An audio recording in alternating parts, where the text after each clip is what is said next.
할렐루야, 좋은 아침입니다. 오늘도 말씀으로 하루를 시작합니다. 슬기로운 아침 시간 예레미야 21장 말씀입니다. 어떤 문화든 어떤 나라든 배신자에 대한 처자는 관대하지 않습니다. 2차 세계대전이 끝난 이후 프랑스는 나치에 협력한 자들을 찾아내었고 반역자 6,700명에 대하여서 사형을 언도했습니다. 그 중에서 760여 건에 대하여서 사형을 집행했고요. 이것이 배신자에 대한 국가적 차원의 처벌이었습니다. 우리나라도 일제강점기가 끝난 이후 7.18을 색출하기 위하여서 반민특위가 있었죠. 그렇다면 하나님은 하나님을 배신한 사람들을 어떻게 다루실까요? 믿음의 배신자가 나오면은 바로 응징하실까요? 만약에 우리 같았다면은 아마 바로 즉시 응징했을 것입니다. 하지만 하나님은 참고 기다리셨어요. 오래 기다리시고 또한 그 와중에 선자를 보내어서 돌아오라 말씀하시고 진노의 임계점까지 계속 참고 기다리셨습니다.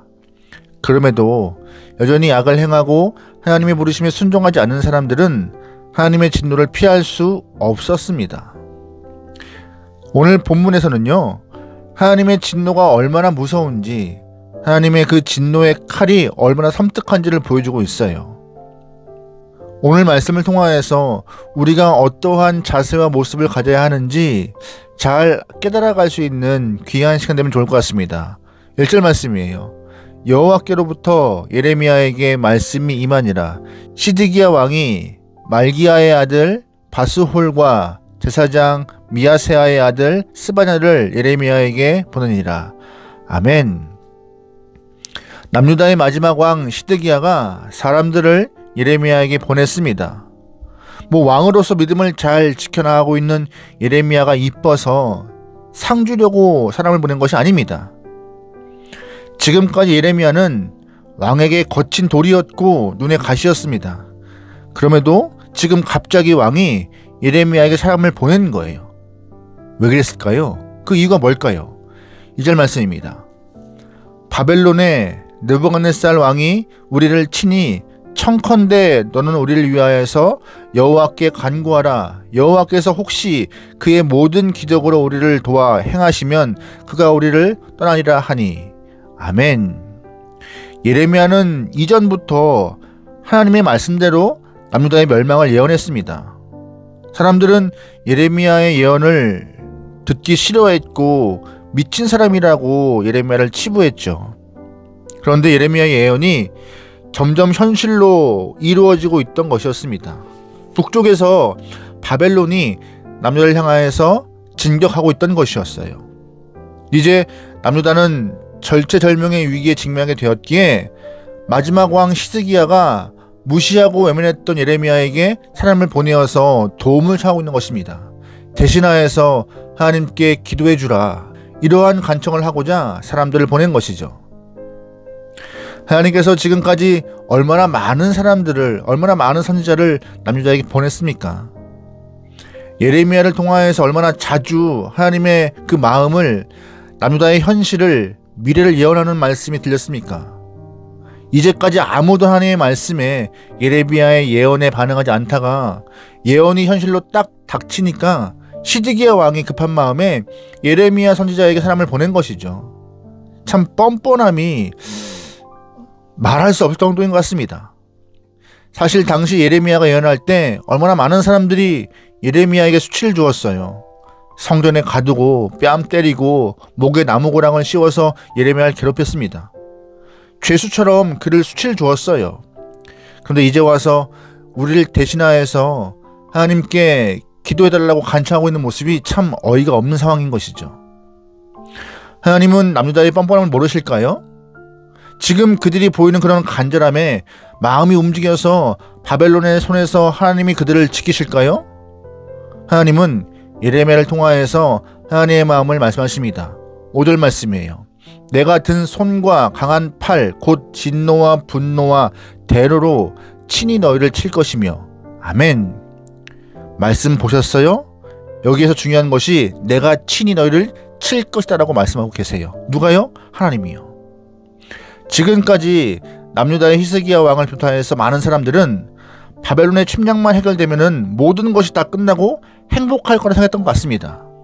하지만 하나님의 말씀을 잘 들여다보면은 느부갓네살 왕이 바벨론 군대가 문제가 아니었습니다. 하나님이 친히 너희를 칠 것이라 말씀하고 계시잖아요. 하나님의 손과 하나님의 그 펴신 팔이 너희를 직접 치겠다, 심판하겠다 말씀하시고 계신 것이었습니다. 여러분 잘 아시겠지만 하나님의 손과 팔은 이스라엘을 돕던 하나님의 손길이었습니다. 하나님의 강한 손과 펴신 팔로 이스라엘을 출애굽시키셨고 홍해에서 또한 광야를 지날 때 그들을 지키시고 인도했다라고 우리는 잘 알고 있습니다. 그 하나님의 손과 팔이 그들을 지키신 거였어요. 그런데 이스라엘을 안으셨던 하나님의 손과 강한 팔이 이제는 그들을 치는 손과 팔 된 것입니다. 얼마나 무서운 일입니까? 생각하고 싶지 않은 일이 발생한 거예요. 여러분, 그럼 왜 이런 일이 발생했을까요? 바벨론의 느부갓네살 왕이 침략하는데 무기력한 모습을 보여서 하나님이 진노하실까요? 야, 내가 언제까지 너희를 도와줘야 돼? 지금 귀찮다. 차라리 니네가 없는 게 내가 편겠다 라고 생각하여서 남유다를 향하여서 내가 친히 너희를 치겠다라 말씀하신 겁니까? 아닙니다. 바벨론은 느부갓네살 왕은 하나님의 심판의 도구일 뿐이고 진짜 문제는 신앙의 문제라는 것을 그들은 아직도 모르고 있던 것입니다. 우리는 어려움이 닥치면 외부에서 문제의 원인을 찾으려고 합니다. 하지만 좀 정직하게 돌아보면은요, 문제의 시작은 외부가 아니라 내 자신이었음을 깨닫게 될 때가 더 많습니다. 아무렇지 않게 행동했던 삶이 문제가 되고 그 문제가 쌓여서 나를 찌르는 것이고 불신앙이 문제가 되어서 하나님이 진노하신 것인데 그래서 결국 망한 것인데 자꾸 문제의 원인을 외부에서 찾는 것이에요. 어리석은 모습이죠. 그럼에도 우리는 스스로 돌아보지 않고 하나님을 원망하고 사람과 환경을 탓합니다. 바보 같죠. 다시 한번 우리의 자신을 좀 돌아보길 소망합니다. 잠잠히 나를 돌아보면서 어디부터 꼬였는지, 왜 이러한 상황이 만들어졌는지 답을 찾아갈 수 있길 소망해요. 반대로 돌이키지 않으면 하나님은 결국 심판하십니다. 누가요? 하나님이 직접이요. 본문의 표현대로 하면 하나님이 친히 우리를 치실 것이에요. 돌아오지 않으면요. 그러기에 다시 한번 하나님 앞에서 나를 돌아보며 돌이키고 주님을 향하여서 시선과 몸이 반응할 수 있길 소망합니다. 아멘.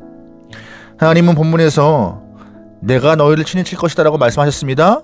그러면서 한마디 더 덧붙이는 모습이 나와요. 뭐라고 덧붙일까요? 내가 너희의 대적자다 라고 말씀하십니다. 10절 말씀입니다. 여호와의 말씀이니라.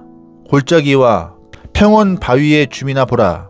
너희가 말하기를 누가 내려와서 우리를 치리오, 누가 우리의 거처에 들어오리오 하거니와 나는 내 대적이라. 아멘. 하나님께서 내가 너희의 대적이다. 똑똑히 봐라. 내가 너희의 반대편에 서 있다라고 무섭게 말씀하십니다. 얼마나 무서운 말씀이에요. 하나님이 우리에게 등을 보이시면서 너희와 같이 하지 않겠다 하시는 것입니다. 사실 하나님이 우리에게 등을 보이시면 우린 답이 없습니다. 잘 기억하셔야 돼요. 우리가 살 길은 하나님 편에 서는 길밖에 없다라고 가르치고 외쳐야 하는 것입니다. 우리가 주 앞에 등을 돌리면, 또한 하나님도 우리에게 등을 돌리면 우리는 소망함이 없어요. 살 길이 없어요. 오늘 본문에 바벨론이 침략했다고 다급하게 예레미야를 찾은 시드기야 왕과 남유다의 백성들은 번지수를 잘못 찾은 것입니다. 왜냐하면 시드기야 왕과 남유다 백성들이 먼저 보여야 될 태도는 첫 번째로 살 길이 하나님밖에 없음을 기억해야 하며, 두 번째로 뭐예요? 하나님 앞에 무릎 꿇고 마음 찢고 회개하면서 돌아오는 것이 필요했는데 그런 모습이 안 보여요. 오히려 예레미야에게 대신 기도를 부탁하고 있는 모습이 오늘 본문의 이야기인 것이죠. 어리석은 모습입니다. 그러기에 우리에게 위기의 순간이 닥치면 문제의 원인을 외부에서 찾지 않고 하나님 앞에서 스스로를 돌아보며 무엇 때문에 이러한 일이 발생했는지 곱씹어 보길 소망합니다. 사실 문제가 생기면 원인은 두 가지 중에 하나입니다. 하나는 뭐예요? 첫 번째로 내가 문제든지, 두 번째 하나님이 까닭 없는 고난을 주시든지. 만약 욥과 같이 까닭 없는 고난을 주셨다면 하나님께서 말씀하시는 분명한 뜻이 있는 것입니다. 또한 다르게 내 죄가 문제가 되었다면 하나님이 나를 심판하시는 것이라면 하나님 앞에서 회개하고 무릎 꿇는 태도가 필요한 것이에요. 내가 먼저 하나님께 등을 돌리는 어리석은 영혼이 한 명도 없길 소망합니다. 항상 하나님 앞에서 자신을 돌아보며 회개하고 하나님을 등지게 만드는 바보 같은 사람들이 한 명도 없길 소망해요. 오늘도 지혜로운 백성으로 주와 동행하며 승리할 수 있는 여러분의 삶이 되기를 소망합니다. 아멘. 기도하시겠습니다. 사랑의 하나님, 한평생 하나님과 함께 살아갈 수 있는 주님의 귀한 영혼에게 인도하여 주십소서. 이 땅에 살면서 주님과 한편되어 믿음의 길을 완주하게 원하오니 성령 하나님이여 우리와 동행하여 주십소서. 믿음의 길을 가는 과정 가운데 많은 유혹들이 있습니다. 많은 시험들이 있습니다. 그 유혹과 시험에 넘어지지 않고 말씀의 귀를 열고 주를 바라보며 한 걸음 한 걸음 끝까지 뚜벅뚜벅 주를 향해 걸어갈 수 있는 아름다운 믿음의 영혼들에게 우리의 삶을 주관하여 주시옵소서. 오늘도 맡기오며 예수님의 이름으로 기도합니다. 아멘.